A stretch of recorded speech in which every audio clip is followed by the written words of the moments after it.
Bom dia a todos. Começa agora mais um evento aqui da TMA Brasil, Solução em Foco. E antes da gente iniciar aqui, eu gostaria de agradecer a todos os nossos patrocinadores aqui da TMA, a BTG Pactual, a Galdino Pimenta, Takemi Ayubi, Salgueiro Rezende de Almeida Advogados, a Invista, a Marx Administrações Judiciais, Megalões e o Washington Pimentel Advocacia. Hoje, o debate aqui com o tema questões polêmicas relativas ao ACC nas recuperações judiciais. Temos aqui os debatedores. Temos o Bruno Chiaradi aqui, sócio da ASBZ Advogados. Temos Luiz Augusto Hux, sócio da Mota Fernandes Advogados. E Rodolfo Oliveira, gerente de estudos econômicos, do Tendências Consultoria. Na relatoria, temos aqui o meu xará, Rafael Moreira Faria, advogado da Lefosse Advogados. E na moderação, Giovana, a advogada da Matos Filho, Advogados. E dois recadinhos para vocês. Se tiverem qualquer dúvida de tudo que está sendo debatido aqui, fique à vontade para deixar sua pergunta aqui no chat do YouTube, que assim que possível os nossos palestrantes aqui irão responder. E o segundo, se você tiver interesse em participar, em assistir o nosso evento em Gramado no dia 1 e dia 2 de dezembro, faça sua inscrição o quanto antes, porque estamos com as últimas vagas, vai ser um evento imperdível. O último fora de São Paulo, né, pela TMA. Então aproveita, faz a sua inscrição antes que as vagas se encerrem. Dito isso, Giovana, vou te passar a bola aqui. Bom evento a todos. Obrigada, Rafa. Bom dia a todos. Em primeiro lugar, gostaria de agradecer a TMA pelo convite de moderar esse painel. Acho que é um tema muito interessante, a gente vai ver que também um pouco controverso e os debatedores mais do que qualificados para falar sobre esse assunto. Então, é um prazer enorme estar aqui para moderar o debate. Antes de passar a palavra para os debatedores, gostaria de fazer uma breve introdução sobre o tema, o primeiro, né, que a gente vai conversar aqui.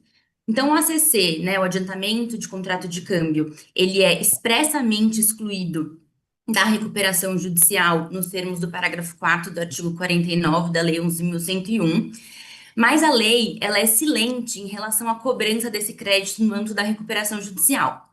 Já na falência, né, acho que é muito claro que o artigo 86, inciso 2 da mesma lei, ele determina o pedido de restituição para a cobrança do ACC. E aí, né, como o ACC ele é um crédito, né, uma obrigação líquida, certa, exigível, acho que a execução é a primeira coisa que passa na cabeça de todo mundo para cobrança, né, paralela à recuperação judicial. Mas, em 2022, um acórdão de relatoria do ex-ministro Paulo de Tarso Sanseverino, ele mudou um pouco, determinando, né, que as cobranças deveriam ser feitas por pedido de restituição também na recuperação judicial. Então, acho que feita essa introdução, eu gostaria de ouvir os debatedores, vou passar a palavra aqui primeiro para o Hux, para ouvir um pouquinho dos comentários, dos efeitos dessa decisão e como que, desde 2022 até agora, a jurisprudência caminhou. Então, aí, Hux, com você. Acho que está no Pronto, agora, mudo. agora, agora mutei. A gente segue as orientações aqui e acaba se esquecendo. Bom dia a todos. Giovana, muito obrigado. Obrigado ao TMA aqui na pessoa do Rafael. É, de fato, é como no nosso ambiente um tema polêmico e bastante interessante. E às vezes nem sempre tão discutido. Eu fui dar uma procurada aqui para a gente estabelecer o que a gente vai falar. Daqui a pouco a gente chega no acórdão do Sanseverino.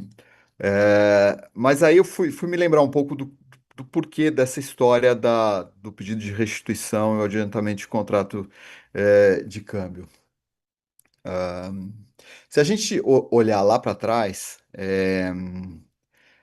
antes da Constituição de 88, a gente vai ter uma competência do Supremo Tribunal Federal para julgar os recursos extraordinários que eram mais largos do que os que são hoje em dia, né? E havia, desde aquela época, questionamentos sobre essa questão, sobre esse, vamos chamar assim, de privilégio outorgado aos ACCs no âmbito. E eu localizei aqui dois REs bastante interessantes, em que um deles se discutia a própria constitucionalidade dos dispositivos da Lei 4.728, no que diz respeito à isonomia de tratamento entre os credores, né? Então, só para a gente ter um pouquinho desse esforço histórico que havia se discutido, basicamente o pedido de restituição nos processos de falência eles diziam muito respeito a bens que haviam bens corpóreos entregues ao devedor, em determinadas condições que podiam ser objeto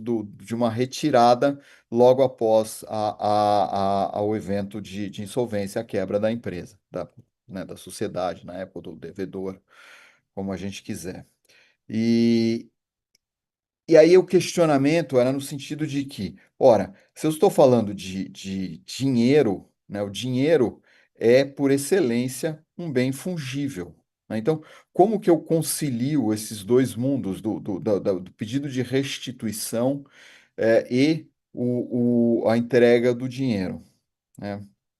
Basicamente, o que foi. Por quê? Porque o dinheiro, o depósito em dinheiro, né, na figura do que haveria de ser tratado, seria tratado como um depósito irregular que se regeria pelas regras do mútuo, então ele deveria se submeter às regras do concurso em geral. Então não permitiria, sob essa ótica, o uso do pedido de restituição. O Supremo Tribunal Federal, na época, ele entendeu que não havia inconstitucionalidade na lei, que a lei ou o contrato poderiam tratar hipóteses específicas e que a hipótese específica do ACC ela se justificava à época de sua criação, da Lei 4.728 de 65, que é a lei do mercado de capitais, uma das leis, mas é uma lei que traz aí as bases do nosso mercado de capitais, é, basicamente como um instrumento de fomento à atividade de exportação. Então, ela justificava esse, vamos chamar, privilégio, o tratamento isonômico e, assim, a possibilidade de o credor se valer do pedido de restituição para obter o retorno do dinheiro entregue ao devedor por ocasião do adiantamento do contrato de exportação, né? O que que isso implica? Implica que haja efetivamente uma operação de exportação, não vou entrar aqui no mérito, nossos colegas vão falar depois, e que logo depois haja esse evento de insolvência. Aí o que evolui? Evolui que a lei fala em falência e concordata, né?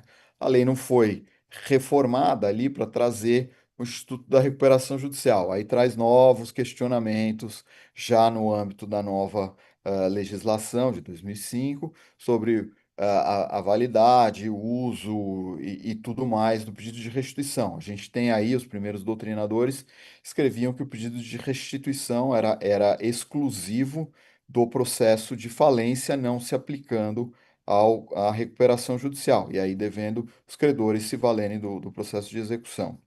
Isso acredito que tenha sido aí, vamos dizer, a tônica né, nas primeiras décadas aqui da aplicação, os primeiros lustros, né, vamos chamar assim, da aplicação do Instituto, e aí sobrevém esse acórdão do Sanseverino. O número do acórdão é o recurso especial 1.723.978 do Paraná, né? E aqui, basicamente, houve uma execução promovida inicialmente pelo Banco do Brasil contra uma empresa em recuperação judicial, em que a empresa em recuperação judicial opõe os embargos do devedor. Esses embargos são rejeitados em primeiro e segundo grau, fazendo com que a empresa mobilize o recurso especial para questionar o emprego da via executiva, no que diz respeito à cobrança daquele valor. E o julgamento do STJ, o julgamento é de 22 de março de 2022, ele entende que o pedido de restituição também deve ser empregado na hipótese de adiantamento de contrato de câmbio na recuperação judicial. É uma decisão unânime do STJ e ela passa a ser seguida, né? O fundamento aqui é justamente o lado amplo aqui da preservação da empresa, o recurso ao artigo 47 da Lei 11.101. E aí há questionamentos, houve vários embargos de declaração opostos, tanto pelo Banco do Brasil, quanto pelo devedor, quanto pela cessionária desse crédito.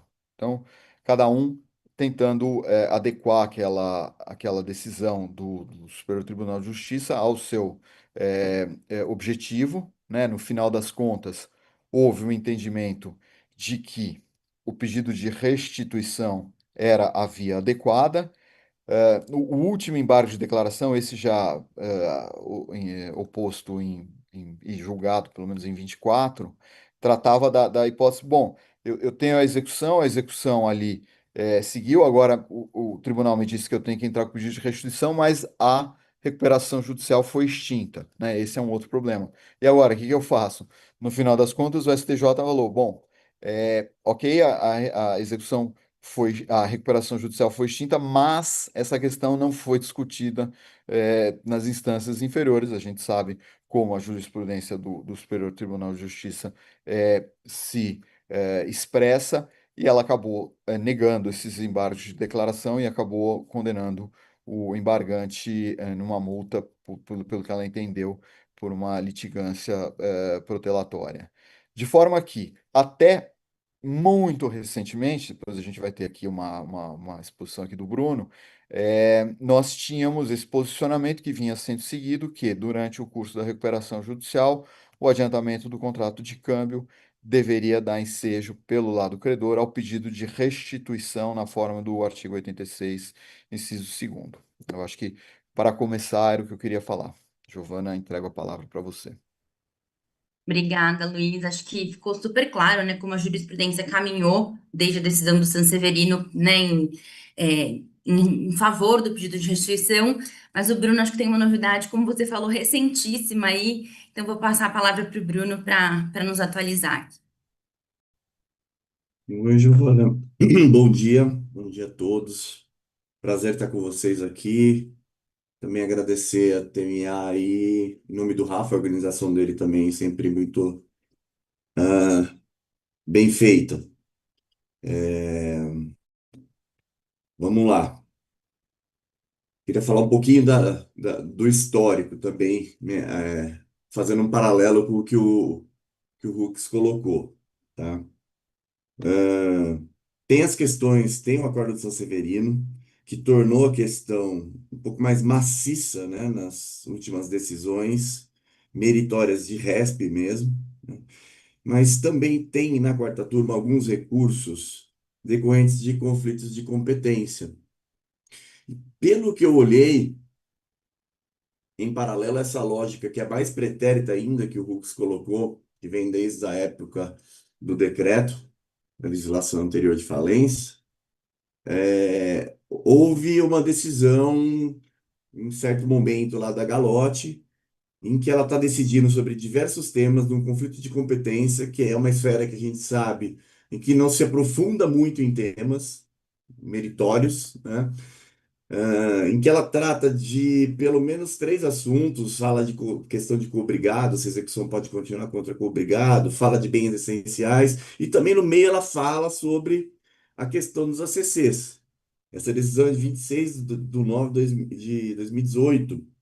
E quando ela fala, ela traz justamente esse entendimento. Ela traz o entendimento de que, como se trataria de processo de insolvência, né, como se fosse um todo, uma sistemática, né, sem dizer diretamente que o artigo da Lei de Meios de Capitais fala em concordatos, ela nem passou por esse raciocínio, ela simplesmente diz que, sistematicamente, a restituição deveria ser aplicada na recuperação judicial, como se fosse a mesma coisa, uma situação em recuperação judicial e uma situação em falência, né? Então, ela não mergulhou na fundamentação. E eu acho que isso começou a deflagrar essa série de decisões, pois cada uma que vinha não fazia, o relator não cuidava de fazer uma argumentação tão profunda. Ele falava, olha, conforme já se decidiu no recurso tal, esse é o entendimento entendimento do STJ, então, portanto, mantém-se o entendimento da corte para que se faça a restituição e não se autorize a execução por parte do credor do ACC, né? E assim foi na maior parte dos julgados, nas duas turmas. E como bem colocou o Hux, da maior parte dessa turma toda que ele falou, inclusive a decisão de São Severino, na terceira turma, né? O que me dá a impressão de se fazer isso, deles terem feito isso, é, e eu digo mais do que a redação da Lei de Mercado de Capitais, que a Giovana vai comentar daqui a pouco, mas sim, principalmente pela questão da sistemática da lei, é porque o STJ ele já tem uma questão já antiga e até de outros temas, de questão de garantia fiduciária. Sempre que ele decide, o STJ decide alguma coisa, eles dão um jeito de falar de crédito extraconcursal na RJ, de juízo universal, porque o juízo universal está com o juízo da recuperação judicial, né? É, Só que não existe juízo universal na recuperação judicial. Juízo universal é na falência, quando a empresa quebra, você arrecada todos os bens, aí se instaura um concurso de credores, né? E você tem o juízo universal, né? Para poder instituir que aquele juiz vai cuidar de todas as ações da recuperanda da empresa falida, né? Isso não acontece na recuperação judicial. Então, se isso não acontece na recuperação judicial, não tem como você atrair um instituto criado para dentro da falência para a recuperação judicial. Ele só funciona lá na recuperação judicial. Ele pressupõe a existência de um juiz universal que atraia os bens para ele, juiz universal, e que o credor faça um pedido de restituição ali dentro, para onde os bens foram atraídos, geralmente por arrecadação. Essa é a lógica. Então, sim, é uma situação que a gente até fala, eu tenho alguns recursos, a gente menciona assim, com toda a educação, com todo cuidado, que é de cunho teratológico você dizer que RJ é cabível, pedido de restituição, sendo que ele está expresso ali no capítulo da falência além de tudo, tem toda essa lógica que eu falei de não existir juízo universal na recuperação judicial, é somente na falência, né? Mas as decisões foram se acumulando, se acumulando, né? A questão estava realmente, assim, depois da do São Severino, mais ainda, tem mais três depois da dele, e a questão estava começando a ficar meio que pacificada. Não estava ainda, né? Mas para se pacificar um entendimento, acho que há que se ter uma massa crítica muito grande de recursos, né? E aqui a gente estava longe de ter essa massa crítica, e nem estávamos em súmula vinculante, e nada, tá? Mas o que acontece de novidade, depois de aqui deixar claro que me parece que tem uma confusão na técnica, né? Um erro.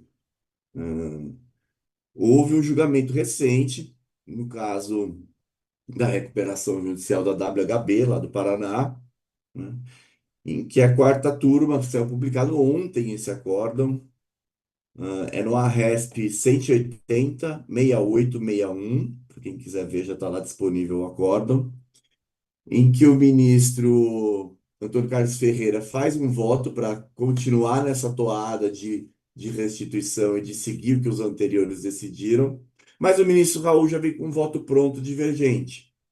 E ele fundamenta de maneira bem concreta, muito bem feita, muito bem, com ideias muito bem concatenadas, a demonstração de que esse histórico todo não se tratou nada mais, nada menos do que um equívoco mesmo, de se aplicar o instituto da falência dentro da recuperação judicial. E ele fala: olha, a gente vai mudar o entendimento, a gente sabe que está no acordo, que existe já uma tendência, mas passaremos a adotar o entendimento que entendemos correto, que é esse. E todos os demais seguem o Raul. Ficou 4-1 em relação ao Antônio Carlos Ferreira, que cogitou, inclusive, de mudar o voto dele e também seguir o Raul para ficar mais uniforme, mas na dinâmica ali do julgamento dos recursos, eu vou deixar aqui para vocês o link. Bom, vou deixar o link do vídeo, ver se eu tenho aqui. É interessante a gente olhar a discussão no YouTube também, na gravação do julgamento, e não somente ler o jornal, ler o acórdão, tá? Porque muito do que se discutiu lá na hora não foi para o acórdão, né? Tem uma fala que é muito interessante, no meio dos debates, em que o ministro João Otávio de Noronha fala sobre o aspecto técnico, é inegável, é irrespondível o argumento do ministro Raul.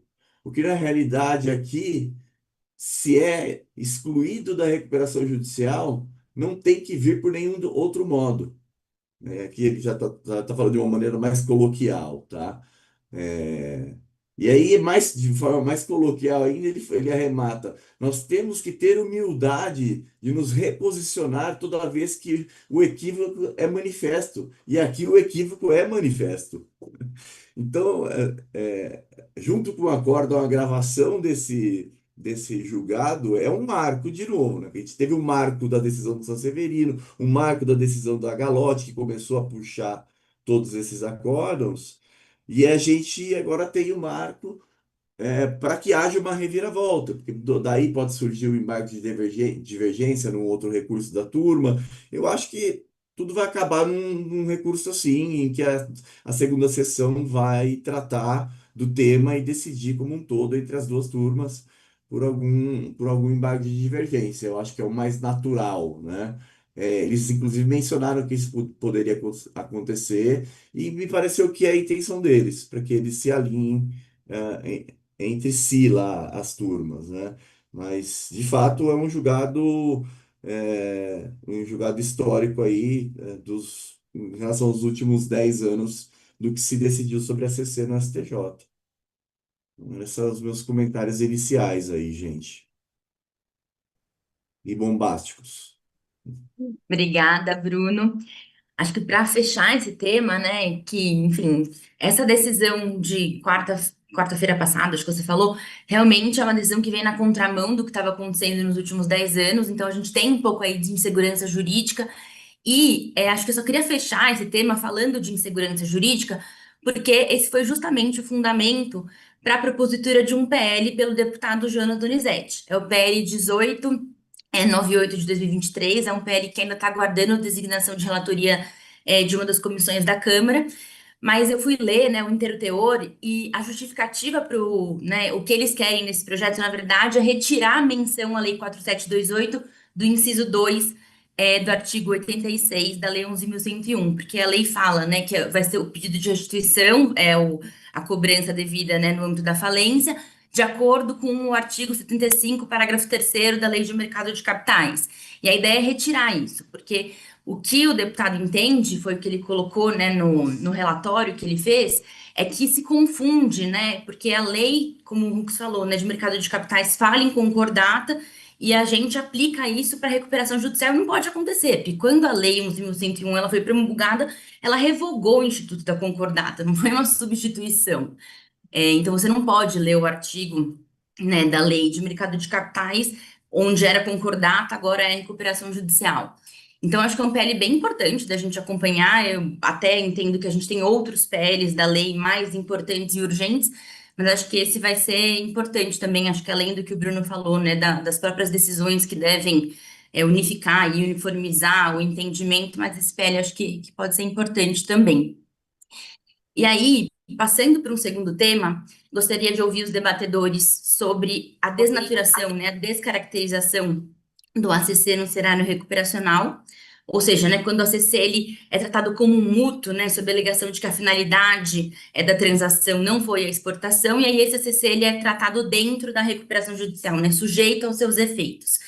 E aí eu já vou devolver a palavra para o Bruno para que nos conte um pouco sobre a sua visão do ponto de vista jurídico, né? Acho que tem casos práticos, você como advogado de credor trata bastante sobre isso. E aí se você puder também já, se quiser já emendar o tema de inclusão ou não dos encargos em RJ, que é um tema bem correlato, passo a palavra para você, Bruno.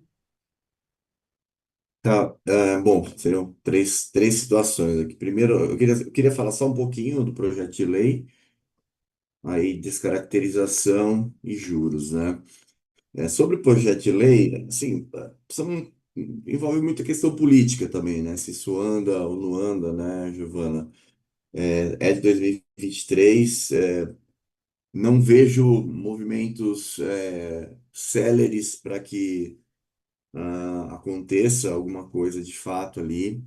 É, Não sei também se ele esgotaria o assunto, porque muitos dos julgados que eu e o Hux mencionamos aqui, é, eles não se apoiam em dizer que porque na concordata era restituição, também vai ser restituição na RJ. Na verdade, eles falam, os ministros colocam muito mais por questão sistemática da lei, né? É, Enfim, mas vamos pressupor que isso mudasse alguma coisa, ou pelo menos ajudasse, tá? Eu ainda vejo como muito distante uma aprovação de algo assim, e parece mesmo, depois agora desse acórdão, que talvez as coisas se assentem de uma forma melhor, no campo jurisprudencial, tá? Voltando para o que para o que foi realmente o escopo da lei, o que está redigido na 111, em associação com a 728, né? E 4728 prevê a execução para CC. Quem está fora quem tá fora da RJ faz o que está previsto para qualquer um na vida, na lei de mercado de capitais, e o que lá está previsto é execução, né? Ahn, mas tá muito embrionário, não tá passando ainda por algumas comissões, está na Comissão de Cidadania agora, na Câmara, depois tem que ser aprovado na Câmara, depois para a Câmara dos Deputados, geralmente volta com alguma alteração. Então, sim, só lembrando que antes da alteração da 14.112 tinham mais de 50 PLs para alteração da Lei 11.101. E tem até hoje, porque eles não pararam, ninguém extinguiu, né? Então, assim, eu às vezes fico um pouco cético em relação às modificações, apesar de torcer para que essa aqui vá à frente, né? Ah, Porque é necessário um engajamento político e realmente de muitas pessoas no meio jurídico para se convencer a todos os responsáveis para aprovação de que aquela alteração vale a pena, né? Então sinto ainda que essa alteração está um pouco longe a despeito de ser bem-vinda, tá? Mudando de assunto agora, para a questão da descaracterização. Aí eu vou pedir um pouco de auxílio para o Hux aqui, que ele comenta um pouco da história disso, por ter advogado na época da concordata e da falência, e de ter uma experiência vasta e até a despeito de estar desde a briga da 11.101 desde 2005, nós temos aqui um colega que ainda era um predecessor em relação a mim. E ele comentou com a gente nos debates sobre questões históricas de como isso nasceu. Então, eu sei, Hux, e Giovanna, acho legal, de repente, o Hux dar essa noção histórica que ele já colocou para a gente, que eu acho que é muito interessante e fértil para quem estuda e gosta da matéria, para entender de onde saem as teses dos devedores, as teses dos credores, né? É, ver um pouquinho de como isso funcionava e o que pode ter sido o embrião disso também para a recuperação judicial, né? Não sei se você pode dar uma ajuda, mas nem que seja breve, falar um pouquinho do que você já adiantou para a gente nos ensaios aí. Posso, bom, vamos deixar aqui. O Rodolfo também tem que tem que entrar aqui na nossa conversa, mas só depois você me colocou aí como um dinossauro É, já. eu até na hora dos encargos já estou pensando em não eu falar e sim deixar o Rodolfo falar. Mas enfim, deixa eu só colocar. Eu acho que é, essa questão do pedido de restituição tem, de fato, como você colocou, uma situação que o contexto ajuda ou atrapalha, e obviamente dependendo da posição em que você estiver. Na época da concordata, se você lembrar, a concordata era um processo muito mais restritivo que a recuperação judicial, ela era um, aspas, favor legal que podia ser rescindido a qualquer momento com descumprimento das condições impostas para a existência da concordata. E o pedido de restituição, Bruno, era uma coisa assim terrível para o devedor, né? Eu acho que essa é a diferença fundamental. Hoje você tem o pedido de restituição por oposição à execução, é um meio que eu estou entendendo um pouco mais benéfico para o devedor do que a execução extrajudicial. Então, daí o valor da discussão. Enquanto que naquela época, se chegava no final do pedido de restituição, o juiz mandava o devedor pagar sob pena de quebra, porque era justamente uma hipótese de descumprimento da concordata. E aí você tentava de toda forma encontrar uma solução para o quê? Para descaracterizar esse contrato como sendo digno de um pedido de restituição. E qual que foi uma forma encontrada aí pelos advogados, que era justamente descaracterizar, ou seja, se eu estou estabelecendo um privilégio, o privilégio, a lei especial, ela vai ter que ser interpretada de maneira restritiva. E aqui eu só vou conferir o privilégio para aquele que faça jus, ou seja, deve haver uma operação de exportação que dê embasamento para aquele crédito, efetivamente. E aí, sem entrar muito no particular, minha opinião pessoal a respeito do assunto é uma questão de prova, né? Eu acho que é válida a discussão, desde que, obviamente, não seja um escárnio, é, é válida a discussão, mas é uma questão de prova que vai caber. Primeiro, o credor se atentar no momento da constituição desse crédito ao que está acontecendo, acho que a diligência é necessária. Falar, é uma empresa exportadora, faz sentido haver aquela exportação e tem todos os documentos atinentes àquilo lá. Agora, se há um ACC num contexto em que não há, aí você poderia ter essa descaracterização.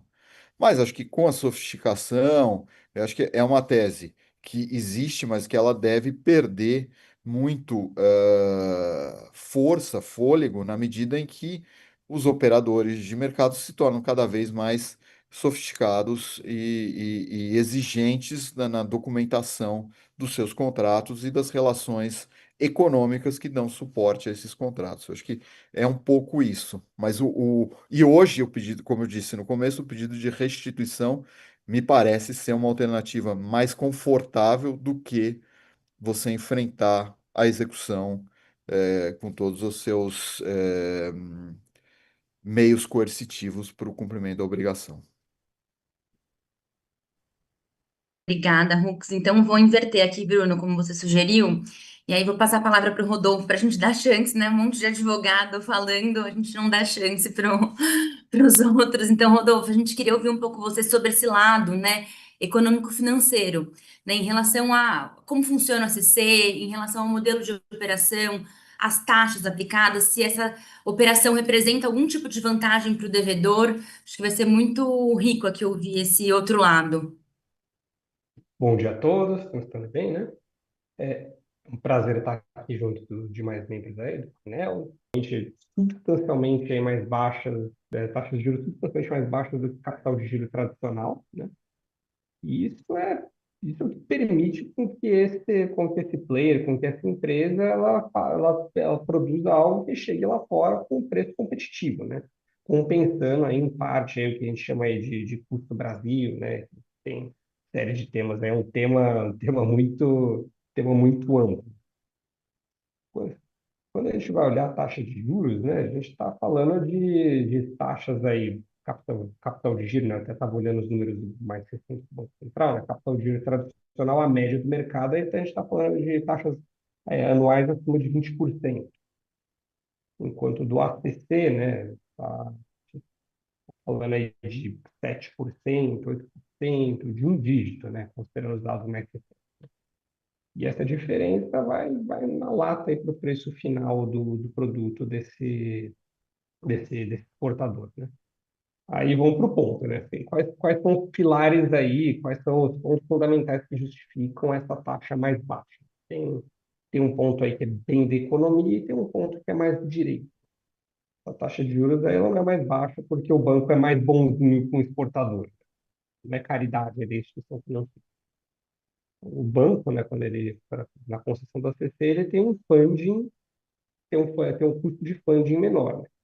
O banco, para emprestar esses dólares, para adiantar esses dólares para o exportador, né, esses recursos, na verdade, em reais, mas que ele vai receber em dólar, para adiantar esses recursos do exportador, ele capta em dólar, né, capta lá fora, capta de alguma instituição de fora, capta de poupadores externos, ou capta também, ou usa algum tipo de derivativo, né, derivativo financeiro, mas que sempre vai ser atrelado a taxas em dólar. E taxas em dólar, taxas de juros em dólar são historicamente menores que as brasileiras, né, levando a esse custo de captação menor. E o banco vai repassar um pouco dessa vantagem, né, um pouco, boa parte aí, né, um pedaço, dependendo aí de como está a situação, né, para esse exportador, né. E a gente tem uma situação interessante, né, a gente fala de casamento, né, tem um casamento perfeito, né, o banco deve em dólar e o exportador vai receber em dólar pela exportação, fazendo esse casamento aí do cambial, gerando esse hedge natural da operação e gera um custo menor. Então, você tem um risco cambial que é mitigado pela estrutura da operação. E aí, um segundo pilar, né, que explica essas taxas de juros mais baixas do ACC em relação a outras taxas, é o próprio status diferenciado da operação. E essa natureza, e aí que entra essa natureza, essa concursal do ACC. E esse dinheiro adiantado, né, pelo banco, ele vai ser restituído antes do dinheiro para demais credores, né, em situações de dificuldade, em processo judicial, né, o banco tem mais segurança, né, porque ele vai ter prioridade e por isso ele pode emprestar taxas menores. Essa é a equação, esse é o fundamento. E aí, ou seja, ele tem mais segurança, né, de que vai receber, de que vai receber esse recurso. Aí a gente vai falar de insegurança jurídica que pode ocorrer, né? A gente já acaba vendo discussões aí de tentativas de descaracterizar o ACC, falando, não, mas esse dinheiro aí ele está pagando folha de pagamento, fornecedor, alguma coisa aqui, custo administrativo, vai tentar falar que é só um capital de giro, né? É um mero capital de giro, né? Não é, a gente não está falando que está financiando a exportação. Bom, sim, a gente está falando, na verdade, que o ACC está financiando o ciclo produtivo da exportação. Tiver a legislação permitindo prazos maiores, né? Tem uma série de questões aí que mostram que está financiando aí todo esse ciclo, né? Ou seja, matéria-prima, mão de obra, logística, tem questões administrativas, né? Tá fazendo a roda girar, né? E, desculpa aí. Agora, quando a gente tenta usar algumas das questões para tentar caracterizar esse ACC, a gente vai gerar algum tipo de risco jurídico, né? Vai gerar algum risco jurídico que pode desestimular aí quem está concedendo, a instituição financeira, né? A instituição financeira em questão, ela vai ter um pouco mais de receio. Então, se essa natureza extraconcursal, ela tende a se enfraquecer, tende a cair, o risco do banco sobe. O risco do banco sobe, a taxa mais competitiva tende a desaparecer, né? E esse custo maior vai afetar a produção e vai afetar a competitividade das exportações, né? Gerando menos dólares, tá? Menos dólares que vão entrar no Brasil via esse canal. E a gente vai afetar aí não só esse devedor aí que está passando por dificuldade, mas vai afetar o devedor que não está com dificuldade, está usando esse recurso aí para financiar essas vendas, né? Eu posso parar por aqui, né? Assim, porque eu já trouxe muitos pontos, né? Devolver aí a palavra, né? Mas é mais para explicar, que aquilo é mais para dizer que é importante ter essa segurança para manter essa perna jurídica e ajudar os exportadores como um todo. Obrigada, Rodolfo. Achei puxando o gancho no que você falou, né, agora no final, de que o risco, né, de desnaturação pode ser um dos estímulos de instituições financeiras. Vou devolver a palavra para o Bruno, que representa diversos credores, né, detentores de créditos oriundos de ACC, para comentar um pouco sobre esse ponto da desnaturação. E aí, ao final, a gente passa a palavra para o Hux para falar um pouquinho sobre o chapéu do AJ também, sobre esse tema que é interessante. Bom, Giovana, sobre esse ponto dos juros que o Rodolfo colocou muito bem, é a demonstração da lógica pela qual o ACC foi tratado tal como foi na Lei 11.101, e isso não é segredo, tá na exposição de motivos do Ramesteb, que conduziu o processo legislativo no Senado. Então, desde lá, a ideia foi baixar o custo do Brasil, fomentar a exportação e tudo mais, né? E o Rodolfo explica muito bem como que se dá esse ciclo, né? Ou seja, ele começa primeiro com uma forma não é que o banco empresta de graça mais barato, ele tem uma metodologia que ele pode captar de maneira menos custosa por consequência, quando ele vai emprestar o dinheiro, ele empresta com menos juros. E com menos juros para o mercado final, para um exportador, é algo sensivelmente vantajoso e fomentador da sua atividade econômica, né? O Rodolfo fez um estudo para a gente num caso recente, em que deu para acompanhar realmente isso que ele mencionou, a questão dos juros em ACC está na casa de um dígito, 7, 8, 9 e pouquinho, por aí do máximo, 10 e pouco talvez o máximo, e os juros de uma CCB, por exemplo, em 20 e tantos por cento, né? Então, quer dizer, é metade dos juros de uma operação de capital simples, né? Então, querer desnaturalizar um ACC com o argumento de que ele teria servido para fazer só o capital de giro da companhia, e também como se o capital de giro não fosse a própria atividade dela, não é um argumento que funciona quando você tem a demonstração de que a operação foi construída de acordo com as regulamentações do Banco Central e ela é feita via Banco Central, senão não passa, né? E os juros estão obedecendo a lógica. Então, assim, eu entendo que é extremamente descabido trazer esse tipo de argumento por conta da lógica econômica, né? E também por uma outra razão de ordem jurídica, né? Alegar que aquele contrato que você fez, devedor, e que o beneficiou, né, com uma taxa de juros menor, fomentou a possibilidade de exportar, alegar que aquele contrato foi mais barato, lá quando foi mais barato, foi na verdade um conluio entre ele e o credor, né? Ele está assumindo a própria torpeza, né? Ele está falando de uma simulação, gente. Estou falando de coisas de vício de consentimento. O credor, o devedor, deveria ter que. Deveria não, né? Em casos como esse, o juiz tem que exigir que ele traga provas robustas.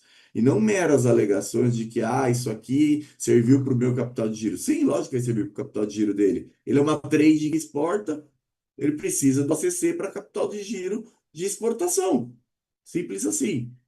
Não significa uma transformação do ACC numa operação de crédito comum, né? Então, tanto pelo viés, o que eu gosto de deixar registrado, tanto pelo viés econômico, quanto pelo viés financeiro, quanto pelo viés jurídico, não faz sentido, né? Porque ele teria que ir aí no jurídico, fechando aqui e repetindo mais uma vez, que provar uma simulação. um vício de consentimento, é algo grave. É algo grave o que ele está falando. Ele está falando que ele praticou algo grave e que o banco também praticou. Então, isso tem que ser acompanhado de uma prova muito robusta, não de uma mera alegação. E eu nunca vi nenhum processo, uma prova robusta. Nos processos que eu estou, não existe. E, de fato, eu posso te dizer que eu não enxergo 1% assim daquela exportação, daquele contrato poder ter sido feito para fins de capital de giro de outras atividades que não aquela principal de exportação dos devedores. Então, essa é a minha história, o ponto de vista que eu tenho, mas também que eu estou assistindo, eu estou contando fatos, e não só dando a minha defesa e minha versão. Né? É isso que eu tenho visto, Giovana. Obrigada, Bruno. Agora, Hux, né? Você representa diversos AJs em recuperações judiciais. Eu quero te ouvir sobre esse chapéu, sobre o tema de desnaturação da CC e sugestão RJ. A gente sabe que o AJ, né, quem faz a primeira verificação, então é uma análise super importante. Então, com você. Eu só para puxar o gancho aqui do Bruno, eu concordo. Acho que estamos falando mais ou menos a mesma língua. Quando eu falei de questão de prova, é exatamente isso. É, e eu concordo que a maior parte da casuística você vai olhar são coisas meio até, com perdão da expressão, um pouco forçadas, né? Enfim.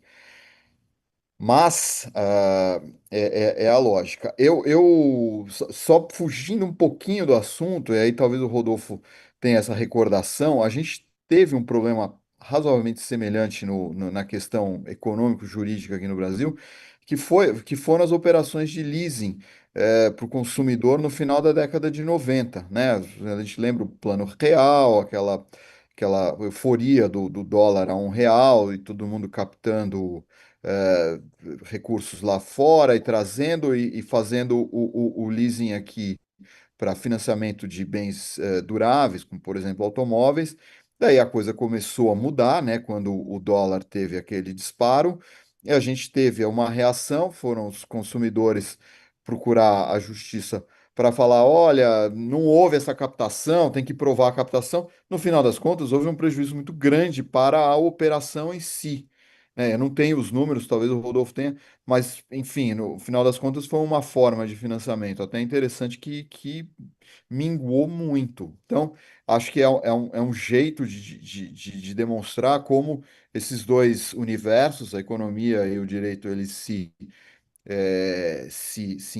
interagem e as reações, no final das contas, elas ocorrem dentro do mundo real, né? No final das contas, houve um prejuízo para o sistema como um todo, que foi a redução de uma oferta de financiamento eh, pelo mau uso de alguns institutos. Enfim. É só para dizer essa recordação. Quando a gente fala aí da questão do administrador judicial, e eu vou te falar, Giovana, eu não tenho visto muito esse questionamento específico de ACC nos casos que eu tenho assistido muito, embora algumas das empresas sejam de fato empresas com esse potencial. É, o que o que eu vejo, eu acho que é aqui é um dever, né, que a lei atribui ao administrador judicial, que eu acho que isso tem que ser muito bem compreendido. Então, cada um tem seu papel. O devedor, ele faz a primeira lista, né, a lista dele, que tem que ser uma lista fidedigna, né? Infelizmente, a gente nem sempre vê essa prática e você vê, é, às vezes, você coloca lá, tem uma operação que deveria ser classificada seja como uma operação com um crédito garantido por uma garantia fiduciária ou derivado de uma operação de ACC, e ele vai tá dentro da lista dos credores sujeitos à recuperação judicial. Isso acontece, às vezes, por questões de tempo e de recursos, às vezes não dessa natureza. Enfim, mas sem entrar muito no mérito, eu acho que cabe aí ao administrador judicial, nomeado, ele fazer o exame da lista como um todo, né? Eu acho que isso é algo que vem evoluindo, que essa compreensão vem se difundindo no sentido de que, por mais evidente que seja, você vai falar, se o credor não reclamou, por que que eu vou olhar essa lista? Mas no final das contas, a lista tem que ser olhada como um todo, né? Isso é importante. Eu acho que esse é o trabalho do administrador judicial. E o segundo trabalho é, tentar resolver dentro da parte administrativa, por mais exíguo que seja o prazo, isso é uma prática que a gente também tem feito nos nossos processos, que é o seguinte: ouvir todo mundo, né, a se aproximar do credor, do devedor, ouvir, triangular. Obviamente, ninguém vai alijar nenhuma das duas partes do devido processo legal, mas se eu conseguir chegar numa solução que seja é, consensual, respeitando os limites da lei, eu não vou ficar mudando natureza de crédito sem, obviamente, o fundamento para tanto. Mas, às vezes, é olhar. Eu tenho ali, por exemplo, nessa situação que a gente está discutindo, eu tenho um ACC e o devedor alega que a operação não corresponde efetivamente a uma operação de exportação, não tem a ver. Há os meios para se procurar e tentar encontrar subsídios, ainda que esses subsídios venham a ser aproveitados na fase subsequente, ou seja, tanto o credor quanto o devedor podem discordar da apreciação que o administrador judicial fez ali. Mas quanto mais aprofundada for essa análise e mais é, justificada do ponto de vista documental, eu acredito que você constrói uma solução para o processo. E eu acho que a ênfase que nós tivemos com a reforma em 2020, e eu acho que ela foi feliz nesse ponto, é a gente construir um processo de recuperação judicial que seja o mais célere possível, né? Seja da propositura, da fase de negociação do plano e a saída da recuperação judicial, que é um grande valor também. Então, quanto mais a gente concentrar os atos ali na largada, tanto melhor vai ser. Então, a minha visão desse particular aqui é usar essa oportunidade, tanto o credor quanto o devedor, para tentar construir essa solução ali já naquela parte administrativa. Ela vai ser mais barata, mais célere, e às vezes você vai ter mais gente olhando com um olhar eh, mais crítico para aquilo do que a própria apreciação do Poder Judiciário. A gente sabe o quão o poder judiciário está assoberbado hoje em dia. Quanto cada demanda, né? Toda essa digitalização ela traz em si uma multiplicidade de texto para apreciação por uma pessoa só, às vezes. Então, quanto mais a gente conseguir resolver esse problema ali, eu acho que essa é a importância, esse é o trabalho que eu enxergo do administrador judicial para encontrar essa solução. Obrigada, Posso fazer Rússia. uma pergunta para o Hux para emendar, Giovana? Claro. No Hux, a gente tem tido casos recentes, tá? Sobre isso. Tem um, inclusive, muito emblemático, não ficar falando de nomes, mas a situação expõe direitinho aqui. É a alegação de que não havia por trás do contrato a intenção de fato de exportação. Aí se menciona que faltou o nome do importador lá de fora no contrato, e isso é uma prova de que houve um conluio, né? Mesmo não sendo uma exigência do Banco Central que conste o nome do importador, né? Mesmo que não seja necessário que conste para o país o qual receberá a exportação aqui do Brasil, né? Estão se valendo desses argumentos para dizer que não houve a intenção das partes, né, em fazer um ACC. Basicamente, voltando ao que eu falei antes, é basicamente dizer que houve uma simulação daquele contrato, tá? Você acha que uma alegação de tamanha gravidade e tamanha minúcia possa ser discutida dentro de uma esfera de impugnação à relação do administrador judicial ou de divergência? Qual que é o limite em que se pode discutir algo tão complexo? Será que seria necessária uma ação própria para alguém que alega que aquele contrato que ele próprio fez e uma instituição financeira é, está dotado de um vício de consentimento? Ele não teria que desnaturar por meio de uma ação declaratória, uma ação própria, né? ou você acha que isso é possível de ser feito dentro da exígua, do exíguo campo probatório que a gente tem dentro de uma recuperação judicial e necessidade de celeridade e tudo mais? Só isso para fechar, que eu acho que é bem importante estar em voga em dois casos. Tá, deixa eu falar, não é nenhum caso que eu estou envolvido, né? Não, não, Tá. não. Só para saber, senão depois eu posso falar alguma coisa aqui é, que me complique. Não, você não tá, não. Pode ficar à vontade. Deixa eu falar. Eu acho, Bruno, Eu acho, Bruno, que nesse tipo de circunstância, você, muito pouco provavelmente, você vai conseguir um êxito na fase administrativa em conciliar. Porque o que que acontece? A gente procura obter o máximo de informações de um lado e de outro. Mas, obviamente, a gente não tem o poder jurisdicional, e qualquer decisão que nós viermos a tomar vai poder ser desafiada. Então, eh, o que eu acho é uma oportunidade boa para ver, para escutar e tentar aproximar as partes. Tá? Isso é o primeiro elemento que nós procuramos fazer. Então, vai falar, pode ser uma história bonitinha de contar, mas não, na verdade a gente faz isso mesmo. Então, você recebe a impugnação do credor, a lista a lista original, a primeira lista, você ouve o credor, eh, procura obter maiores informações, e com o consentimento do credor, a gente procura o devedor, fala, olha, nós recebemos isso, nós gostaríamos de ouvir a sua opinião a respeito disso.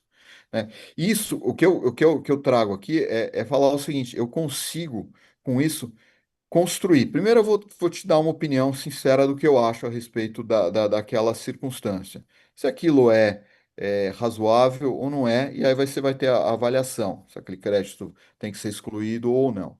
E o segundo ponto que eu acredito é você poder organizar documentalmente essa situação. Então, você está falando, olha, as alegações do credor são essas, ou seja, não havia necessidade de ter a identidade do importador, eh, e outras questões, mas os documentos estão todos aqui, e o devedor está argumentando tudo isso. E no final das contas eu chego na minha conclusão, se está sujeito ou não está sujeito. Obviamente isso vai estar disposto.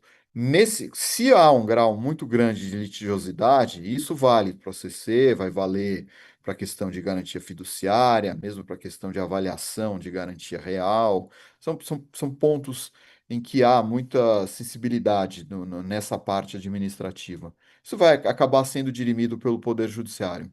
Mas a ideia é chegar, primeiro, com o maior número de informações possível e tentar, ao máximo, conciliar. Porque, às vezes, é aquela história, a minha visão do processo de recuperação judicial, eu acredito que não discrepa da sua, é a de que é um processo de negociação. Você tem que encontrar uma solução que seja consensual, que seja viável. Eu não vejo, dentro do processo de recuperação judicial, uma saída verdadeiramente exitosa para o conflito ali dentro. Acho que a ideia de ter uma ação particular talvez seja interessante. É onde você pode exercer, ou seja, na arbitragem, seja numa ação declaratória, esse contencioso mais amplo, com todos os recursos que lhe são inerentes. Agora, dentro do processo de recuperação judicial, eu entendo que, na maior extensão possível, o caminho da conciliação, ele acaba, estatisticamente, sendo mais exitoso, né? Mas, enfim, sem, obviamente, prejudicar o direito de parte a parte de ter o devido processo legal.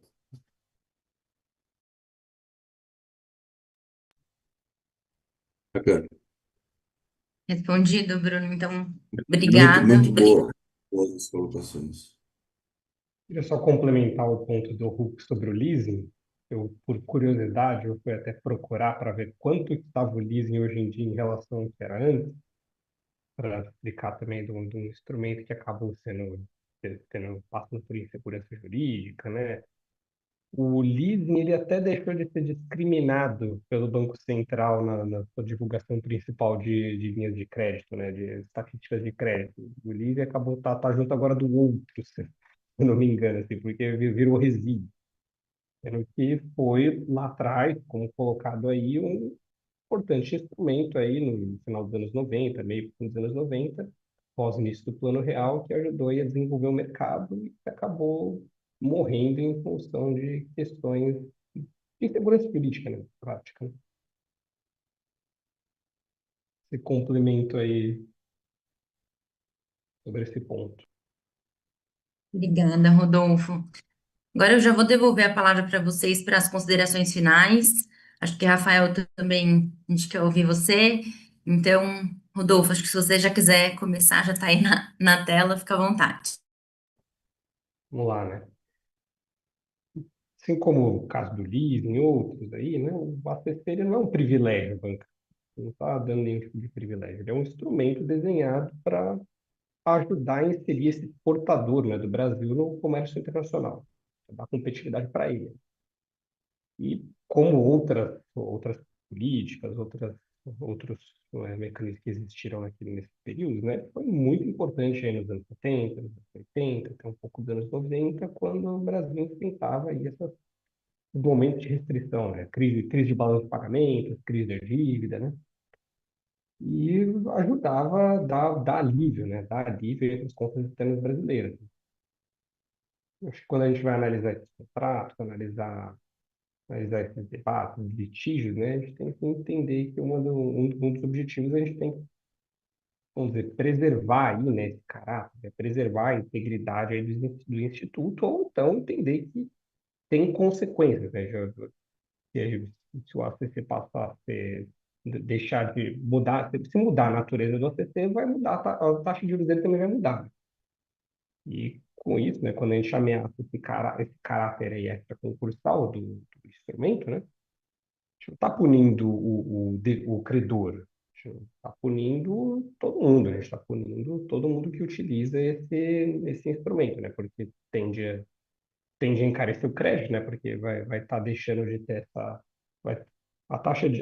como falou aqui, né, a taxa de juros do ACC ela é mais baixa por dois canais, né, o canal do funding e o canal dessa questão da restituição, né, do caráter extraconcursal. Quando a gente compromete um dos canais, né, um dos pilares aí que ajudou a manter taxas de juros mais baixas, os juros tende a subir e pode atrapalhar a competitividade também do exportador do exportador que está fazendo o bom uso, vamos dizer assim, né, desse instrumento, né, que ele não está o exportador que está com as contas em dia.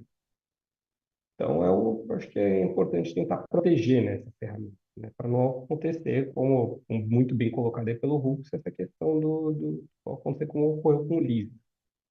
Obrigado, Hux, Bruno, Giovanna, estão lá dois. Hux, você, por favor. Oi. Bom, eu acredito que a questão intrínseca, né, que nós não falamos, é basicamente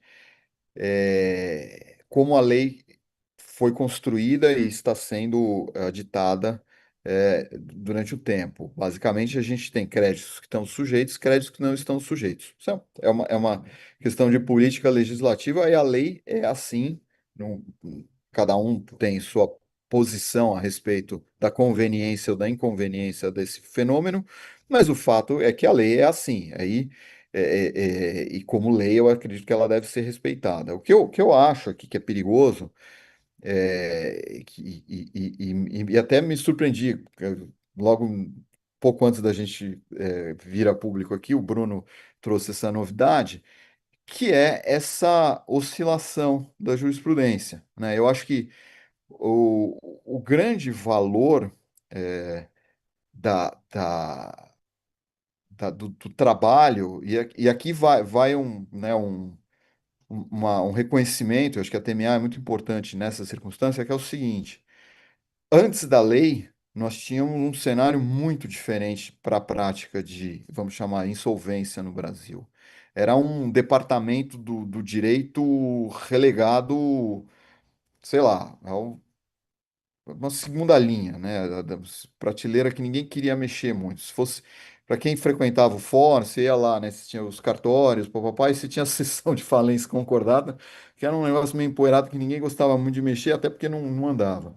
Eu acho que a lei trouxe um avanço enorme e a construção jurisprudencial da lei, ela é um pilar fundamental para isso. E para isso é importante que haja previsibilidade e estabilidade desses julgamentos. Então, essa oscilação muito grande, essa me preocupa um pouco, né? Se é para corrigir um equívoco, vá lá, mas eu acho que é importante a gente acompanhar, acho que, né, o Bruno aqui é a pessoa que está mais perto desse particular aqui, que é a questão dos ACCs, mas é importante acompanhar o que vai acontecer, para que haja, de novo, estabilidade e previsibilidade, que é o jeito que a gente vai fazer melhor. Por quê? Porque seja para o lado do devedor, seja para o lado do credor, seja para o lado da pessoa que dá o crédito, seja para a pessoa que opera o processo, como o juiz, como o administrador judicial, sim, se houver, quanto mais previsibilidade houver, mais segurança há. No final das contas, tudo se precifica, né? Você vai pegar um caso, você sabe, isso aqui está fora.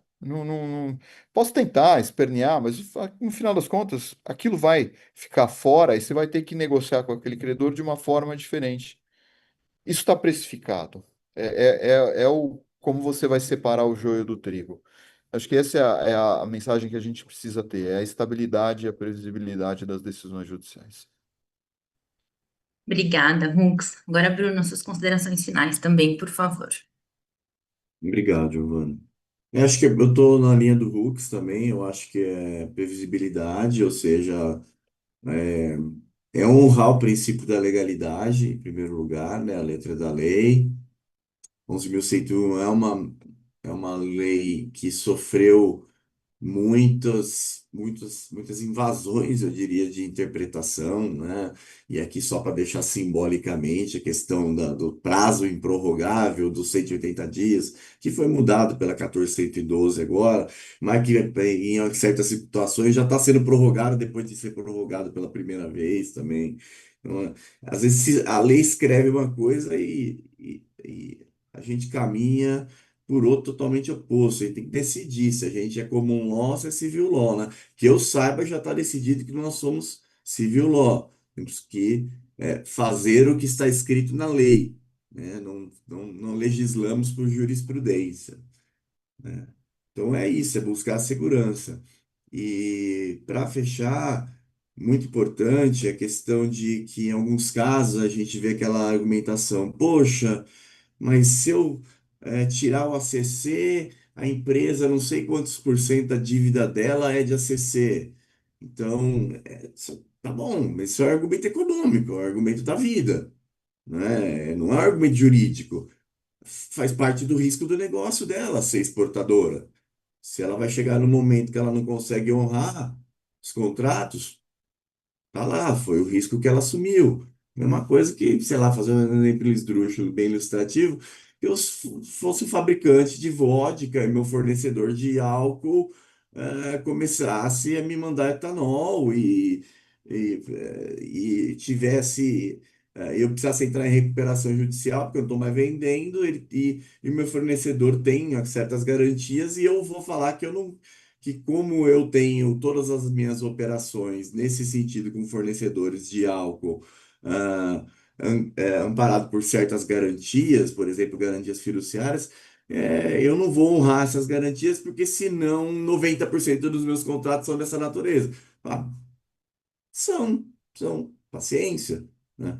Tem que o empresário e a gente lida aí com empresários muito sofisticados, não é qualquer pessoa, são empresas muito bem assessoradas. Então, quando elas tomam crédito, elas sabem o que elas estão fazendo, né? Então, tomar um crédito de ACC é tomar um crédito e você sabe que se um dia tiver uma recuperação judicial, tiver uma crise, o crédito entra, né, na recuperação judicial. E isso é essencial para se dar segurança para todo todo mundo que faz ACC. Você pega um caso e elege aquele caso para dizer que os ACCs vão ter que ficar dentro, porque senão a empresa vai morrer, que não é um argumento jurídico, é um argumento meramente econômico e protecionista. Você está favorecendo aquela companhia, ótimo, você vai salvar aquela companhia, só que você vai acabar com a ACC no mercado como um todo, ou você vai prejudicar muito. Então, você, em detrimento de muitas pessoas que fazem o uso legítimo do ACC, né, você vai favorecer uma única empresa. Acho que esse é um receio que a gente tem que ter, tá, tá aí com luz acesa para isso e são os meus pontos finais que eu tenho para que a lei, né, para que a gente honre o princípio da legalidade, né, por conta de toda a lógica que a gente tem por trás dela, e a gente já falou aqui ao longo de toda a exposição. Obrigada, Bruno. E Rafael, gostaria de agradecer sua relatoria e também passar a palavra para você, para suas considerações. Muito obrigado, doutora Giovana. Queria dar um bom dia a todos, aos debatedores, doutor Hux, doutor Rodolfo e doutor Bruno. Agradecer ao TMA na pessoa do Rafa pela organização. E, muito brevemente, eu acho que essa é uma questão, o tema discutido é muito válido. E entendo importante acompanhar essa jurisprudência, até mesmo por se tratar de um tema que afeta tanto a economia quanto a prática jurídica. E a própria Lei 11.101 ainda não nos dá uma solução clara, ao passo que nós temos uma simetria de critérios no tocante a essa questão do crédito oriundo de natureza de ACC. Entendo também que é relevante não desvirtuar os institutos, não trazer aspectos relevantes à falência e tentar incorporá-los na recuperação judicial ou vice-versa. Acho que é importante esse cuidado, tanto do legislador quanto na nossa próxima própria prática jurídica. Por fim, só para passar aqui, eu concordo com o que foi explanado pelo Dr. Hux a respeito da fase administrativa de verificação de crédito. Eu acredito que é um momento onde não há custos, a gente sabe que é um prazo exíguo para o administrador judicial apresentar sua relação. Oi. E mesmo sendo um prazo exíguo, entendo que é um momento onde pode haver uma discussão, até como ele mesmo disse, mais ampla do que no judiciário. Então, assim, o administrador dando a chance das partes se manifestarem, acho que é um momento muito válido de tratar esse assunto com celeridade e com menos custo para ambas as partes. Basicamente é isso, agradeço a todos e passo a palavra para a doutora Giovana. Muito bom dia. Obrigada, Rafael. Bom, eu gostaria de assinar embaixo de uma frase que o Hux falou, que é da importância do TMA de promover esses debates, né? Um debate tão atual. A gente fez a primeira conversa de alinhamento, não tinha ainda essa decisão, da semana passada que o Bruno comentou. Então, acho que é um debate super relevante. Então, gostaria de agradecer novamente a TMA pelo convite, agradecer aos moderadores, a todos que nos acompanharam, durante esse painel. Eu tenho certeza de que os temas, né, que foram tratados aqui vão render novos painéis daqui a pouco, porque está caminhando. E espero que a gente tenha uma uniformização, né, sobre os temas, para que a gente possa ter uma maior segurança jurídica. Acho que é importante, né, a gente falou muito do credor aqui, enfim, mas também para o devedor, né? Eu acho que a uniformização, ela acaba, é, como o Hux falou, né, indo no cerne, né, no propósito da recuperação judicial, que é a negociação. Então, acho que isso vai ser muito importante. Então, obrigada a todos e espero que possamos nos ver em breve.